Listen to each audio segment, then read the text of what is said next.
সহ ৮ দলের যমুনা অভিমুখে পদযাত্রা মৎস্য ভবনে আটকে দিয়েছে পুলিশ। এই মুহূর্তে সেখানে আছেন সহকর্মী শফিক মুন্সি, সরাসরি যাচ্ছি তার কাছে।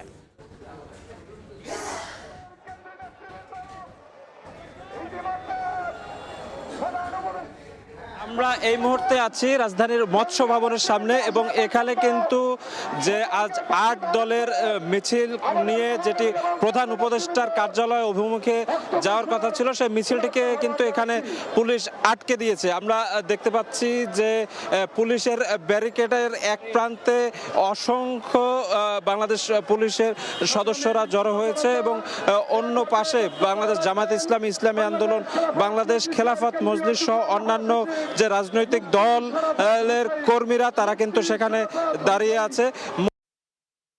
যমুনা অভিমুখে তারা মিছিল নিয়ে যাওয়া শুরু করে এবং তাদের উদ্দেশ্য ছিল যে এই চলতি নভেম্বরের মধ্যেই জুলাই সনদ বাস্তবায়নে একটি গণভোট সহ উল্লেখযোগ্য 5টি দাবিতে তারাই আজকে স্মারকলিপি দেওয়ার জন্য তারা প্রধান উপদেষ্টার বাসভবন অর্থাৎ যমুনা অভিমুখে তারা রওনা দেয় গণমিছিল নিয়ে এবং সেই গণমিছিলটি মৎস্য ভবনের সামনে এনে বাংলাদেশ পুলিশ বাহিনীর যে সদস্য যারা আছে তারা কিন্তু একটি ব্যারিকেডের মাধ্যমে এই গণমিছিলটিকে এখানে থামিয়ে দিয়েছে। এবং এই মুহূর্তে আমরা যে বিষয়টি দেখতে পাচ্ছি যে এই মৎস্য ভবন এলাকায় কিন্তু এই 8টি দলের রাজনৈতিক কর্মী যারা আছে তারা কিন্তু জড়ো হয়েছে, তারা এখানেই অবস্থান করছে।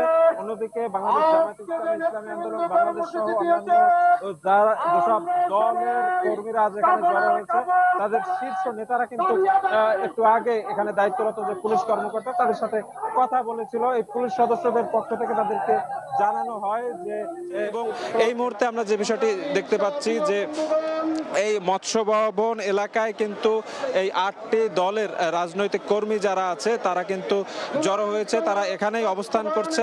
অন্যদিকে বাংলাদেশ জামায়াতে ইসলামী, ইসলামী আন্দোলন বাংলাদেশ সহ অন্যান্য যারা যেসব দলের কর্মীরা আজ এখানে জড়ো হয়েছে তাদের শীর্ষ নেতারা কিন্তু একটু আগে এখানে দায়িত্বরত যে পুলিশ কর্মকর্তা তাদের সাথে কথা বলেছিল। এই পুলিশ সদস্যদের পক্ষ থেকে তাদেরকে জানানো হয় যে উক্ত এলাকায় কিন্তু মিছিল সহ অন্যান্য যে রাজনৈতিক কার্যক্রম সেগুলোর উপরে সরকারের একটি নিষেধাজ্ঞা আছে, তো এই কারণে তারা তাদেরকে আটকে দিতে বাধ্য হয়েছে, এমনটাই কিন্তু পুলিশের পক্ষ থেকে জানানো হয়েছে বলে জামায়াতে ইসলামীর নেতাকর্মীরা আমাদেরকে প্রাথমিকভাবে জানিয়েছেন।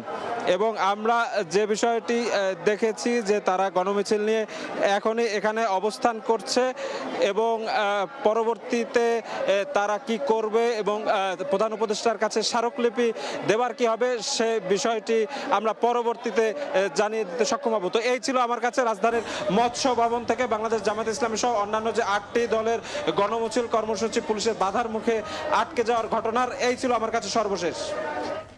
যুক্ত ছিলাম রাজধানীর মৎস্য ভবনে।